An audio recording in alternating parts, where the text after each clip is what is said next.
Today we're going to do a watercolour, and it's going to be of a little French cottage. I don't know if you can see that all that well. I'll put it up in the corner. So it's not an exciting photograph, but I remember being taken by, from a canal. I remember looking up at the building going, oh, that's such a cute little building. Anyway, what you can do is take a photograph that's not that great and move a few things around and turn it into a pretty painting, or a more attractive painting than the photograph was. So that way you save your images. You can do better than a camera. I'll get started. Oh, and if you like and subscribe, that would be absolutely fantastic. Thank you.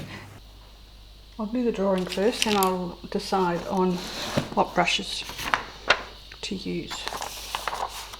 Now, I'm not going to put this middle tree in. I'm going to leave that one out. I'm going to put the fence in and the house. And the house itself is going to be straight up like that. If you wanted to, you could trace it. So if you're a beginner and you're happy to forego the drawing side of this, feel free to do a tracing. I think there's probably, I can't quite see that, there's probably converging. I better speak up because I haven't got my normal microphone fixed up yet. New camera, all very exciting. Of course, I've got a fly buzzing around. It wouldn't be Australia if it didn't have a blowfly, would it? So I'll just do some interesting patterns down the side there. I think it's got some. And there's a big tree bush there, hiding detail, so I can't quite tell. There's a tree there. These, I don't know what they are, these trees they use, that they cut them off and then they form stumps and then shoot up each year from that trunk. So I'm just going to add a few little, I'll pull out the details like that. I will be putting that fence in a minute. Not that tree, but this tree, and I'll move it, I don't need to move it closer, but I'll just make sure it comes within the frame of my drawing, my painting. I'll just draw those gnarly bits. And in front of that there's a tree trunk there. The reason I love this particular photograph is because I'm looking up at it and it reminds me of an Arthur Streeton painting that I love. And I might put that up as an inspiration. Right, like that. Nothing in the sky, unfortunately, for inspiration there, but I might end up, make that a bit lower. Oh, there's another chimney. Okay, I'll make it 2 chimneys on this house. It's interesting that there's no window on this side. Maybe they were planning one day that they could expand. And the shutters totally are weird, so I might just have to do 3 windows and shutter those and just see how that works. Can't quite, the insides wouldn't be that deep. Anyway, there comes a time where you can't really do too much. I'll do a little tree here just to break up that area. You don't want to do too much with your pencil because then you're locked in. Now down the bottom here looks like car park or something in the distance, so I think this was a cafe, to tell you the truth, on the other side. And there's another bit of that fence going down that way. Oops, and it's got its own pole there, and it's being forced up like that. Very simple. I'm hoping this is what simplicity is, what watercolour is good at. And if you let the paint do the storytelling without too much work. A medium-sized mop. I'll use my favourite. If I had my rubber, I would rub that pencil out a bit. I'm just trying to find it. I'm not keen on this type of rubber, but it's all I've got at the moment because I don't know, a bit disorganised. So I'm just going to show you why I don't like them. Because once you've rubbed out your pencil marks, you're left with all these horrible crumbs. Now the kneaded rubber doesn't do that.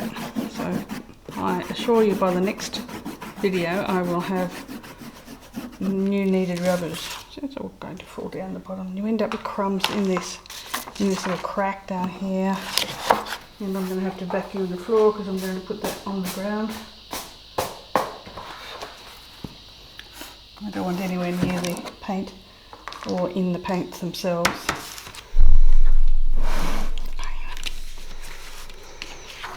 So when I have a grey sky like that, I very much like to leave it white. I don't like to pretend there's a sky because it reflects on the rest of the colours. If you have blue sky, then you have to find shadows everywhere. You can't be it can't be accurate. So with watercolour, always start with the palest first, and that will be the colours of the house. And they're a sort of a very pale pink. So I'm going to mix a little bit of the red and the orange. See how if I can get that lovely peachy colour. Homes in France were often these pastels. A peach or a blue, they did go for, they're not like we do, we tend to go grey. So there's not a lot there that I can do with that colour, but I'll just strengthen it down towards the base. Pale blues. I'm going to use a cobalt, I think. I tend to like to pick up my palette and have it around, have it in my hand.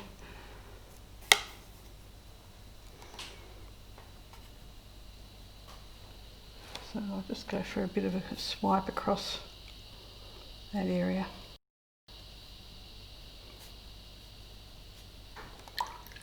I'm assuming there's more pink in there.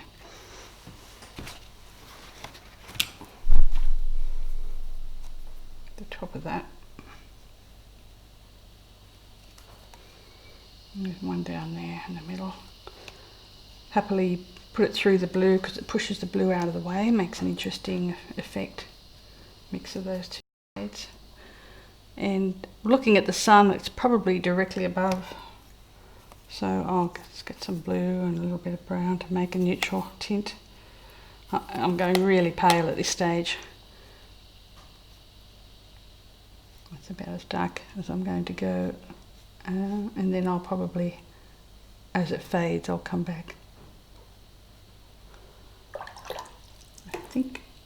I assume they've painted this is a combination of the pink and the blue under here.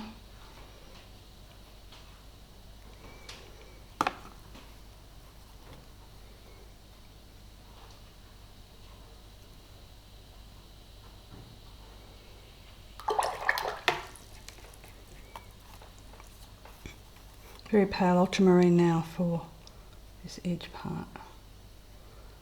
We're in summer, things are drying very quickly, so I'm not going to get too fussed about paints running.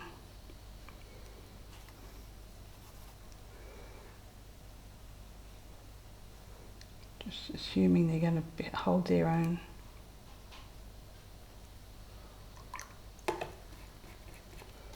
One thing you've got to do is make sure you bring this colour down underneath there so it's behind the trees.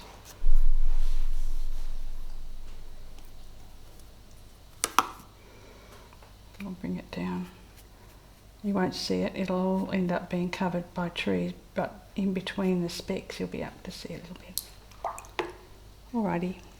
Now these trees have a combination of blue and brown, which is quite nice, so that will allow me to keep to a little bit of a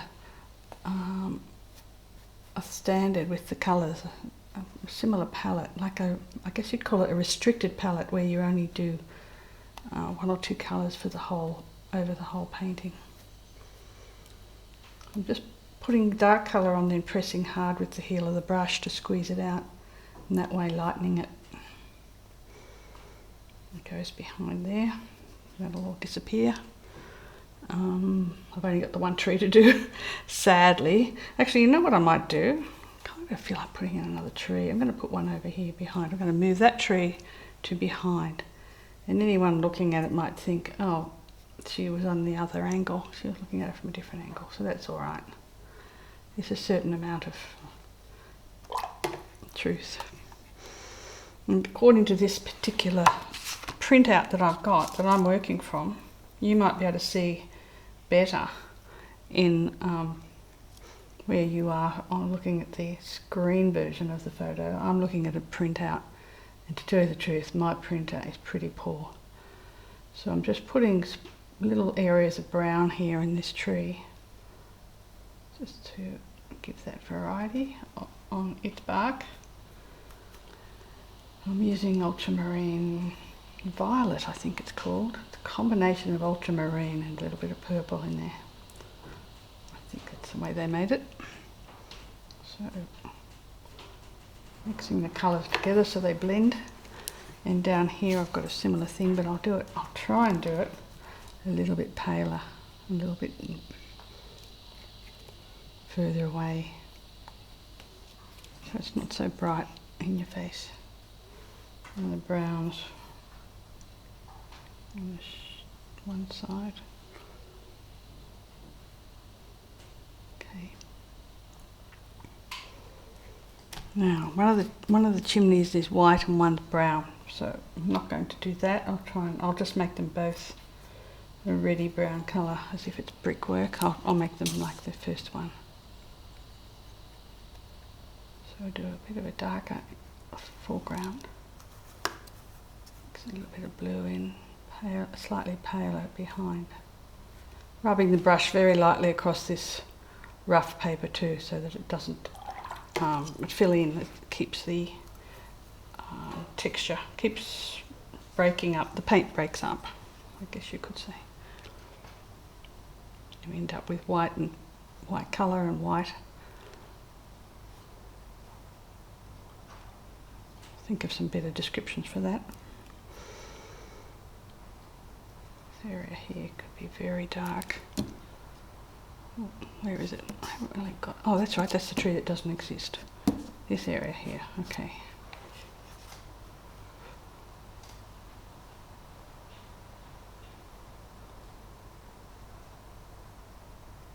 And the one behind.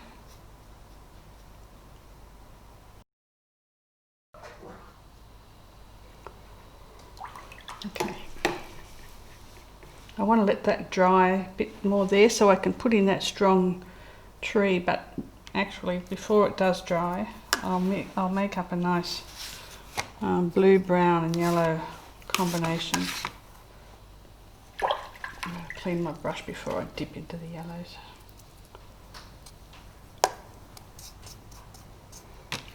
Clean my brush again. When I'm using opposite colours, I've got to be quite meticulous about this. Just want to make an interesting yellowy green to start with and decide where to place it.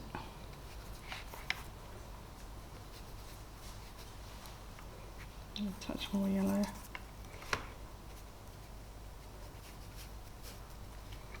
Now I've got these greens here that I can put on a bit stronger in front of that paler one, and a much darker one here.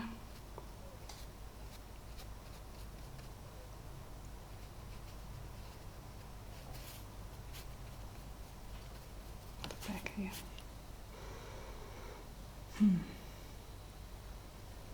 There's a little bit of more building behind there I need to put in. I'm happy to do that now. Apart from the rule of doing the lightest first, there's another rule, and that's doing the distant first. So if you have this type of thing, that building there, I do that before I put the leaves and branches in front of it. Making a nice grey there. Go back to that blue, finish off this end.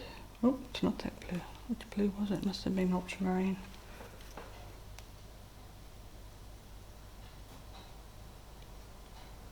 So because it's a painting, it's not a photograph, you can be very sketchy and indicate things, just guess things. You don't have to necessarily, like, you just, when I say guess, I mean suggest. You can just suggest. That's these flowers there. I'm suggesting those, and just to make it work nicely, I'll put them somewhere else. Dark, dark, dark, dark, dark green here, and I'm going to just bring it up. Some nice big branches going up like that. Haven't done that tree trunk there, I'll do that later. Now these shadows in the grass coming down like that. Then the picture. My photograph shows ridiculously bright green, so I just assume it's the printer going nuts. I don't think it was that bright. I can't remember being. So the branches behind here can be, some of them even yellow. There's some down here as well.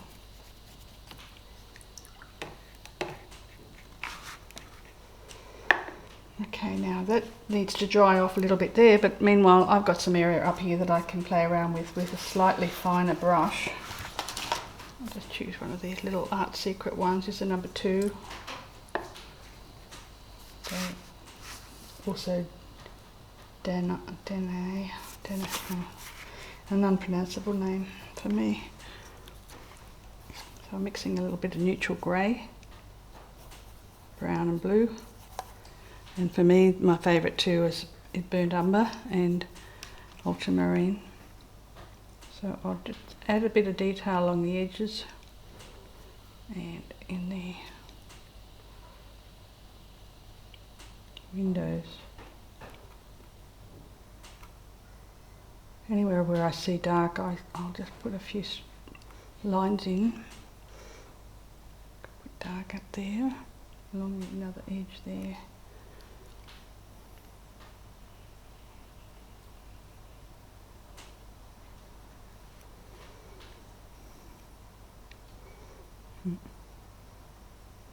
Can't quite see what's happening there.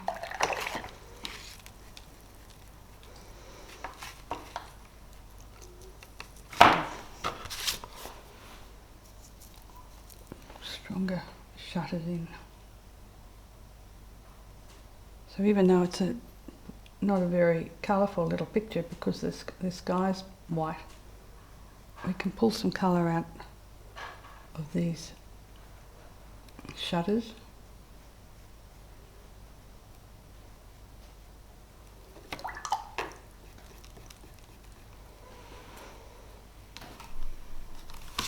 Go back to the greys, make it a bit bluer. Just put in a little bit of dark inside those windows at the top. And then wet the brush. Oh, where's my paper gone? I've got an old rag, I'll have to use that. I think it's probably rolled under here. There it is. Now, wet the brush, clear water, and just blend that shadow down into the window area. Gives it a little bit of 3 dimensions.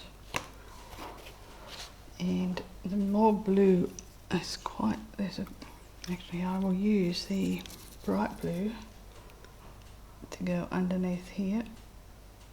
As if they've painted the guttering.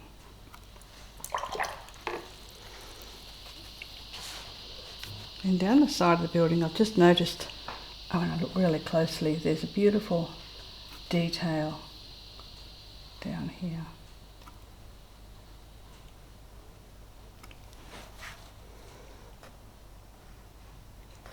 Like a little zigzag. Not done very well. When that dries, I'll just darken it up so you won't see the detail. I'll hide it. Okay, so a little bit more on that one. Definitely more lumps and bumps on these trees. So I'll put a couple of sideways, pull it round the finger. This tree is made up so it doesn't have a lot of character yet. Just put a bit more in. So the tree's branches are coming off. Then now might be a good time to do those. It doesn't matter when I do those because they're sitting on white. So that's quite a dramatic feature of this particular tree. Keep the darkness in the brush if I can.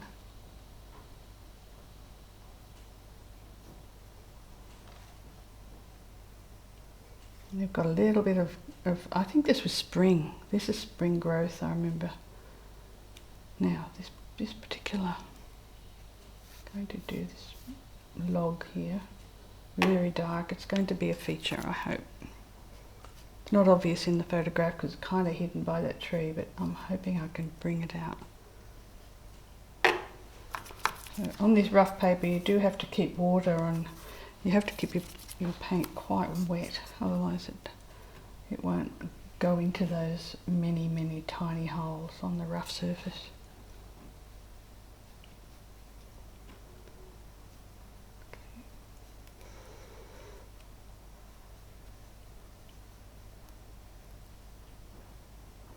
I'm going to make that quite dark and I want to come back over it a bit later on. I'll add some red solid timber. Now I'm going to go through with that reddy colour. Oh no, it's going to be a little bit, going to need some grey, but I think the grey's a bit wishy-washy. I think I'll use red. Oh, I've still got to wait for that to dry. It's not quite ready. That one could be ready.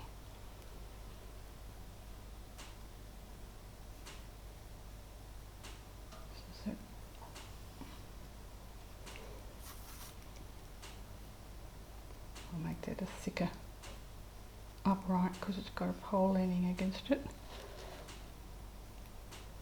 I might even make that one fatter still. Okay, dry. I need that to dry. Oh, let me think. Okay, I'll work on some of the chimney areas. And I think they might have a little pot on the top, but I can't quite tell, but I'll put something up there as a hint.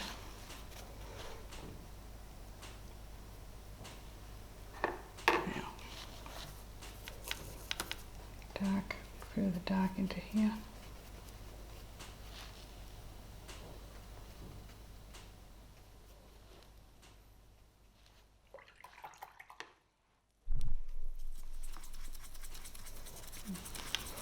Just trial a different colour there in this grass.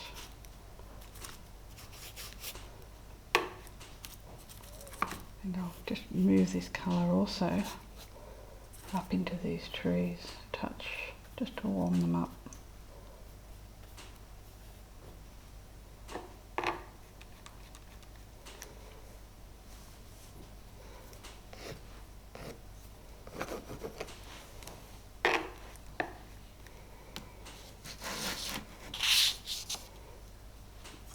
While everything's drying, I'm going to splatter a little bit.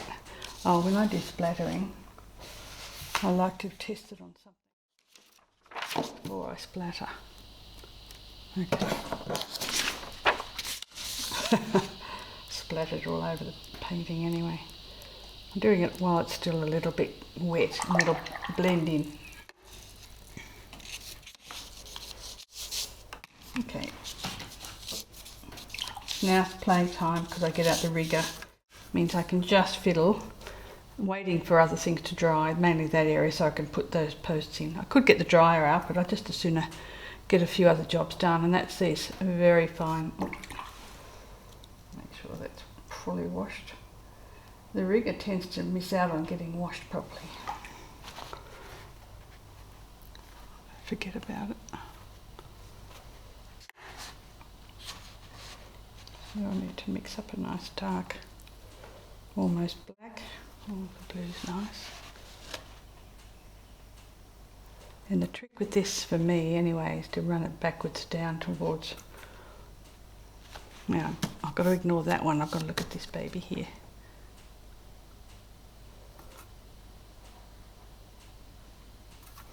And of course, when it's all finished, I'll be hopefully adding some of those spring shoots. But on the other hand, maybe not.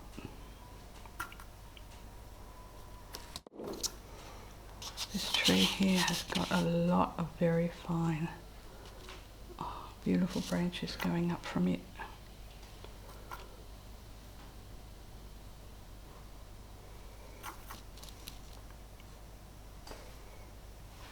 Now, I'll just put a couple of horizontal lines back there because I don't know what's there. It could be cars, it could be something else. Okay, so one thing that's along here is wires. And there's an upright post there. And take the risk that most of it's dry. Put these big wires in. That one's obviously not dry. Oops. There'll be one there. Oh, for heaven's sake, just dry it, Shirley.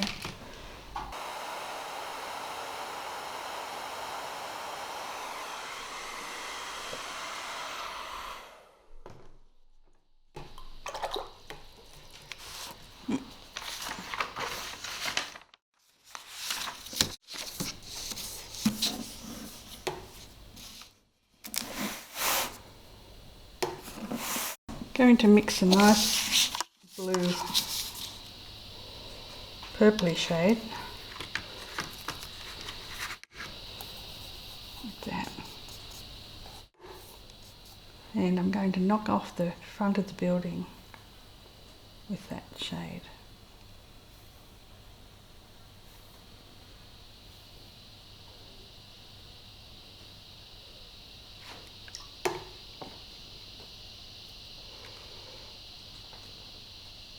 Some other areas behind it as well.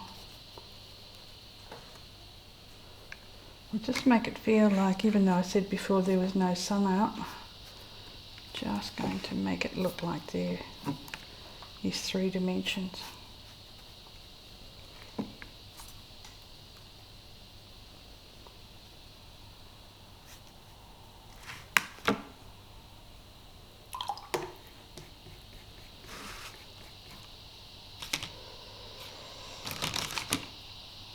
Once again, I'll just dry that.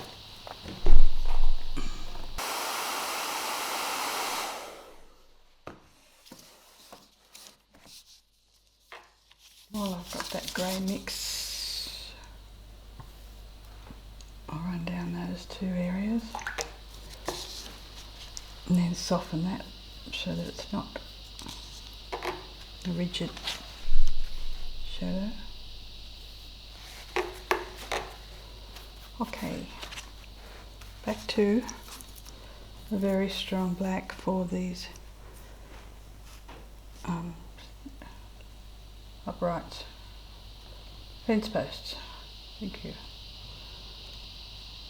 Rain finally works. Another one there.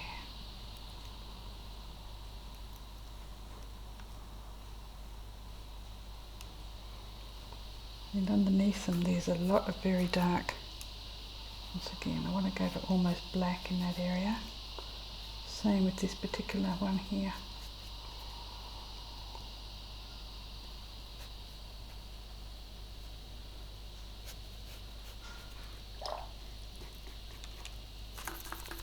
Just mess a bit of green up into that area. Got rid of that pink. Changed my mind about that, didn't like it. Now, some of these areas up here are going to have some green growth on them, so I've gone to a lovely pre-mixed green here, and I'm just going to feather that in around the place using a rolling brush stroke. That way you get a variety of patterns without leaf. Get it sideways as well.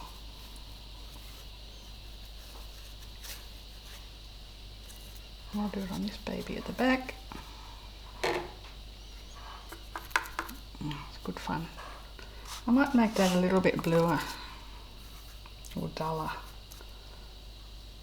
Because it's no bluer, I think. I'll add some ultramarine to my brush. A bit too strong.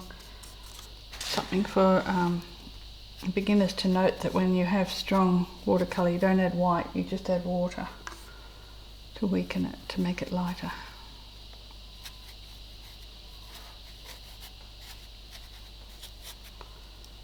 Definitely spring.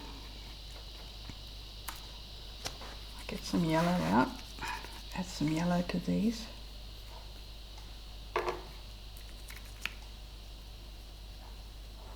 This yellow is a little bit opaque, I think. So it's a bit of a cheat, really. So spread it around over the top of the dark. It's just very much not a watercolour thing to do, but for this particular colour it seems to work. I'll come back to my rigger. I need to add a few more lines. It's not enough, it's too loose. I need to tighten it up a little bit with some lines. Okay, so what am I doing? I need some, when you use a rigger you really do need to mix the colour with a normal brush first. I'll do it here. So what I'm trying to do is make a nice neutral grey or an interesting black,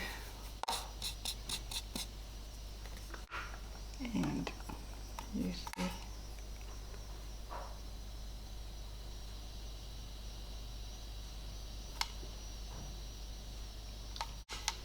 thin brushes. Often a trunk was used as the main stability for a fence. And the trunk rots and the whole fence loses its reason for being. A few lines through those.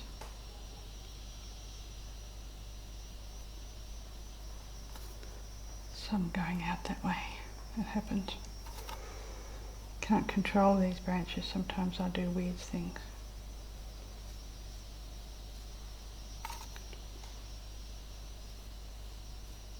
Them up there. Now, to decide whether I'll put any more detail in the windows. I could with this, because the trick would be to make it very subtle.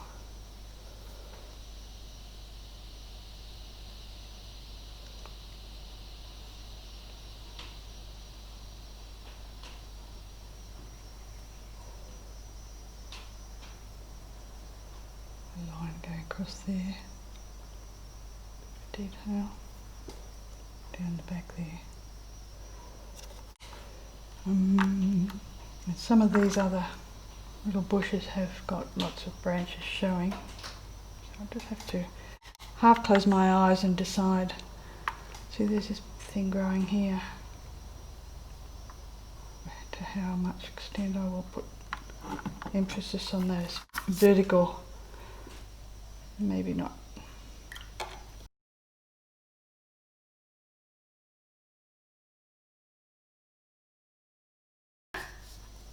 And when you decide maybe not, you can just get a little bit of water on the brush. Just knock it out a touch.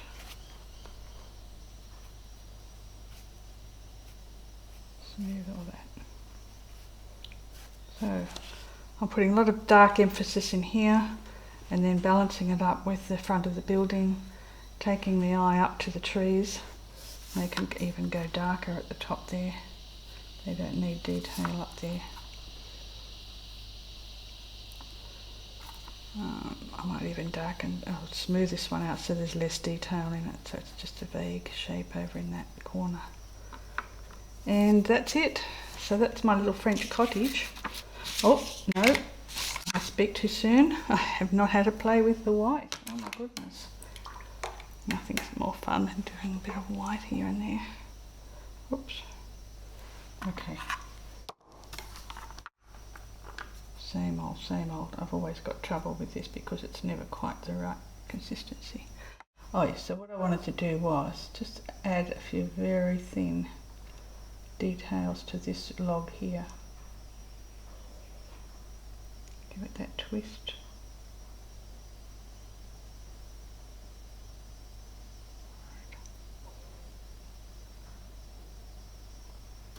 We've had a few at the back there. And there's some very fine leaves there. I might put a few spots here on the trees. I'm going to sort of around this. That one anyway. I don't think I need anything on that one, but I just think on these other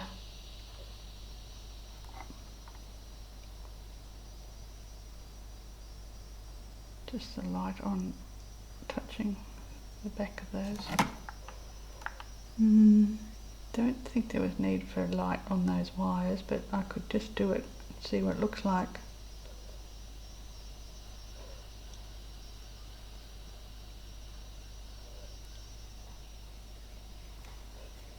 What about on the shutters and the windows?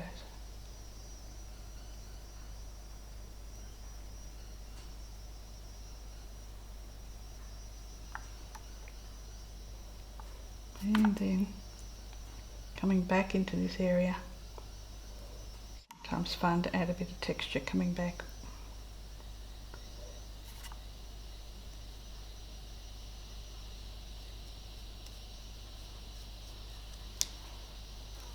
Right, stop it there. And that is my little French cottage.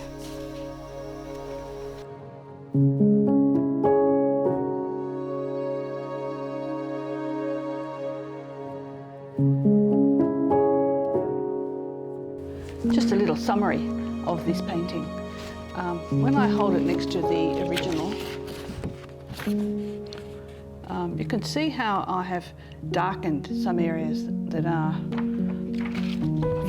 really emphasised that, darkened. So if you take an old painting of your own that you think is not very successful, try darkening one area, a shadow. Make it darker, much darker than you think. Take it almost to black, or take it to black. And see how it wasn't very dark in the photo. It was a bland photograph, but I emphasised that I upped the contrast, so to speak. And therefore, it's a much better painting than it is photo. So anyway, that's my opinion for what it's worth.